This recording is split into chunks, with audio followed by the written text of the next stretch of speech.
Welcome to Silent Crime Case, the podcast where we take you deep into the twisted world of crime, uncovering the darkest secrets behind some of the most shocking cases. Today, we reveal how a well-respected pastor's secret double life led to a gruesome and horrifying murder that shocked an entire community. Reverend Daniel Palmer was a pillar of the community in Red Ridge, Alabama. At 52 years old, he was the head pastor of the House of Light and Faith, a megachurch that attracted thousands of worshipers every Sunday. With his booming voice and passionate sermons about faith, family values, and the importance of living a righteous life, Reverend Palmer had built a reputation as a man of God, a guiding light for his congregation. But behind the scenes, Palmer was living a life of sin, secrecy, and betrayal, far removed from the ideals he preached. Together with his wife Elaine, Palmer had founded the church in the late 1980s, growing it from a small congregation into a massive religious organization. Elaine, the ever-supportive pastor's wife, had stood by his side through it all. She organized church events, led Bible studies, and was known for her devotion to both her husband and the community. But beneath the surface, Elaine's life was far from perfect. On the surface, Daniel Palmer appeared to be a man deeply committed to his faith and his family. But as detectives would soon discover, the pastor's private life was filled with contradictions. While publicly advocating for modesty and humility, Palmer privately indulged in a life of luxury. He drove a Lexus, wore designer suits, and was known to frequent high-end restaurants. But it wasn't just material indulgences that Reverend Palmer kept hidden. Over the years, rumors had quietly circulated within the church that the Reverend was involved in extramarital affairs, some with women, others with men. But these whispers were quickly dismissed by his loyal followers until May of 2018, when everything came crashing down. It was Saturday, May 12, 2018, a day that began like any other in Red Ridge. The city was bustling with people enjoying the weekend, running errands, grabbing coffee, and going about their lives. But for Elaine Palmer, the day took a terrifying turn. The previous night, Daniel Palmer had stayed late at the church preparing for Sunday's sermon, or so Elaine thought. When he didn't come home by morning and her calls went unanswered, Elaine's worry grew. She decided to drive to the church to check on him, believing he may have fallen asleep in his office, something he had done before on particularly busy weekends. When Elaine arrived at the House of Light and Faith, everything seemed normal. Daniel's Lexus was parked in its usual spot, but when she entered the building, she immediately sensed something was wrong. The church was eerily quiet, and as she approached Daniel's private office, she noticed the door was slightly ajar. With her heart pounding, Elaine pushed the door open, and what she saw would haunt her for the rest of her life. Daniel's lifeless body lay on the floor, dismembered in a brutal, gruesome display of violence. Blood splattered the walls and carpet, and near his body a chainsaw lay discarded, still covered in his blood. Elaine let out a scream, dropping to her knees, unable to process the horror in front of her. In a state of shock, Elaine fumbled for her phone and dialed 911, her voice trembling as she told the operator what she had found. First responders arrived within minutes, but for Elaine, the wait felt like an eternity. When the police arrived, they were met with a scene of unimaginable brutality. Detective Sarah Nolan, a veteran with 15 years on the force, was the lead investigator on the case. Known for her sharp instincts and methodical approach, Detective Nolan was no stranger to violent crimes. But what she saw inside Reverend Palmer's office was unlike anything she had encountered before. Sasha was an 18-year-old part-time stripper who had been living a troubled life. Known for her beauty and her sharp mind, Sasha had grown up in a rough neighborhood, learning from an early age how to survive on her own. By the time she was 15, she had already begun using her looks and charm to get what she wanted, often relying on older men for financial support. When the police brought Sasha in for questioning, her connection to Reverend Palmer came as a shock. She revealed that she had been in a secret transactional relationship with the pastor for months. In exchange for financial support, Sasha provided him with sexual companionship, a far cry from the pious image Palmer had cultivated within his church. Sasha appeared calm during the interrogation, dressed in designer clothes that hinted at the lavish gifts she had received from Palmer. She described their relationship as strictly business, with no emotional attachment on either side. But as Detective Nolan pressed her for more details, cracks began to appear in Sasha's story. Sasha's alibi, that she had been working at a strip club the night of the murder, was shaky at best. The club's security footage was incomplete, and witnesses couldn't definitively confirm her whereabouts. Despite her cool demeanor, Sasha's connection to Palmer, combined with her questionable alibi, made her a prime suspect. While the investigation into Sasha Logan continued, detectives turned their attention to another key figure, Elaine Palmer. As the pastor's wife of over 30 years, Elaine had always been seen as the dutiful, supportive partner. She organized church events, led Bible study groups, and was deeply involved in the community. But behind closed doors, Elaine had long suspected that her husband was unfaithful. Years of rumors about Daniel's affairs had taken a toll on Elaine. She had heard whispers of his relationships with both men and women, and while she tried to maintain a facade of calm, the strain was evident.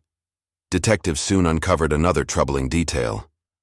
Elaine had been purchasing methamphetamine from a known local drug dealer named Marcus Big M. Wilson. Wilson was a well-known figure in Red Ridge's underground drug scene, and his connection to the Palmers raised new questions. Was Elaine's drug use tied to the strain of her marriage? Could it have pushed her to the breaking point? As the investigation progressed, the police struggled to find concrete evidence linking Sasha or Elaine directly to the murder. But on May 16, 2018, a breakthrough came. Forensic teams, re-examining Reverend Palmer's Lexus, discovered a small blood-stained locket hidden beneath the spare tire in the trunk. The locket, engraved with the initials SLL, belonged to none other than Sasha Lee Logan. Blood samples on the locket matched Reverend Palmer's DNA, placing Sasha at the crime scene. When Detective Nolan brought Sasha in for a second round of questioning, this time with the evidence in hand, the young woman's confidence began to waver. She claimed she had no idea how the locket ended up in the car, insisting that she hadn't seen Palmer in days. But the discovery of the locket raised serious doubts about her story. At the same time, detectives continued to investigate Elaine Palmer's involvement. They found evidence linking her to drug purchases from Marcus Wilson, and neighbors reported seeing Elaine's car leaving the house late on the night of the murder. The pieces were beginning to come together. On May 22, 2018, detectives made a shocking arrest. Elaine Palmer, the grieving widow, was charged with the murder of her husband. In her confession, Elaine revealed the full extent of the turmoil in her marriage. She admitted to knowing about Daniel's affairs, including his relationship with Sasha Logan.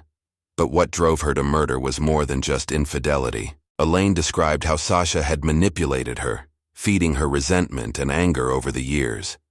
Sasha had encouraged her to confront Daniel, to take action, even hinting that life would be better without him. In the end, Elaine snapped, killing Daniel in a fit of rage. Sasha's role, however, wasn't so easily defined. Shortly after the murder, Sasha vanished, taking with her over $230,000 that Palmer had secretly hidden away. Despite efforts by law enforcement to track her down, Sasha's whereabouts remain unknown to this day. Her disappearance has left many questions unanswered. Was she a manipulative mastermind, or merely a pawn in a much larger scheme? Elaine Palmer's arrest sent shockwaves through the Red Ridge community, especially among the members of the House of Light and Faith. Many had looked up to Elaine, and the prosecution leaned heavily on the forensic evidence. The blood-stained locket found in Daniel's car, the neighbor's testimony placing Elaine at the scene, and the chilling fact that Daniel had been dismembered with a chainsaw, a crime of brutal passion. Harker argued that Elaine had premeditated the murder, using Sasha's influence as a catalyst, but ultimately acting out of her own deep-seated rage. Elaine's defense attorney, Claire Robbins, painted a very different picture. She argued that Elaine had lived through years of emotional abuse, deceit, and betrayal, all while trying to keep her family together. Robbins highlighted Elaine's mental state, stating that she had been manipulated by Sasha, who had used her youth and charm to drive a wedge between Daniel and Elaine. She depicted Sasha as the true mastermind behind the crime, claiming that Sasha had preyed on Elaine's vulnerability to provoke her into committing the unthinkable. Robbins introduced evidence of Elaine's fragile mental health and drug addiction, arguing that Elaine had been pushed to the breaking point by Daniel's infidelities and Sasha's manipulations. According to the defense, Elaine's actions were not premeditated, but a tragic result of years of psychological torment and manipulation by a young woman who stood to gain from Daniel's death. As the trial dragged on, the once close community of Red Ridge became divided. Some believed Elaine had been pushed too far and sympathized with her, seeing her as a victim of circumstance. Others believed that no matter the provocations, Elaine's actions were inexcusable, and justice needed to be served for the brutal murder of her husband. The trial revealed deeply personal details of Daniel's double life, including numerous affairs, lavish gifts to Sasha, and the strain it had placed on Elaine and their marriage. Testimonies from Daniel's colleagues and close friends described him as a charismatic man who had a dark side, hiding his indiscretions behind his pastoral image. His congregation, once fully supportive, began to fracture as more details of his secret life came to light. The jury deliberated for 4 days, carefully weighing the evidence presented by both sides. On July 20, 2018, the verdict was finally reached. The courtroom was packed with spectators and reporters, all eager to hear the outcome of the highly publicized case. Elaine Palmer was found guilty of first-degree murder. The decision was met with mixed reactions. Some in the courtroom wept, believing that the verdict was too harsh, while others felt a sense of justice for the violent end of Reverend Daniel Palmer. Elaine was sentenced to life in prison without the possibility of parole. The case had far-reaching effects, not only on the Palmer family but also on the broader Red Ridge community. The House of Light and Faith, once a thriving megachurch, saw a steep decline in attendance as members struggled to reconcile their faith with the actions of their pastor and his family. The board of the church eventually brought in a new pastor to rebuild the congregation, but the shadow of the scandal lingered for years. Elaine Palmer was sent to Julia Tutwiler Prison for Women, where she began serving her life sentence. In interviews from prison, Elaine expressed regret for her actions but maintained that she had been manipulated and driven to the edge by years of emotional abuse and deception. She continued to claim that Sasha Logan had played a much larger role in the events leading up to Daniel's death than the public had been led to believe. Sasha Logan, meanwhile, remained missing.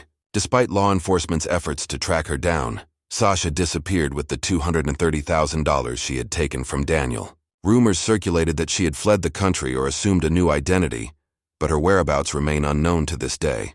Some speculated that Sasha had met a grim fate herself, while others believed she had successfully started a new life far from Red Ridge. The murder of Reverend Daniel Palmer left behind a legacy of betrayal, scandal, and unanswered questions. For the Palmer family, the loss and devastation were profound, tearing apart the image of a once-respected religious leader. For the community of Red Ridge, the case served as a reminder of the dark secrets people hide and the lengths to which they can go when pushed to the brink. Thank you for joining us for this episode of Silent Crime Case. If you found this case compelling, don't forget to like, subscribe, and share your thoughts in the comments below. And if you have a case I spoil,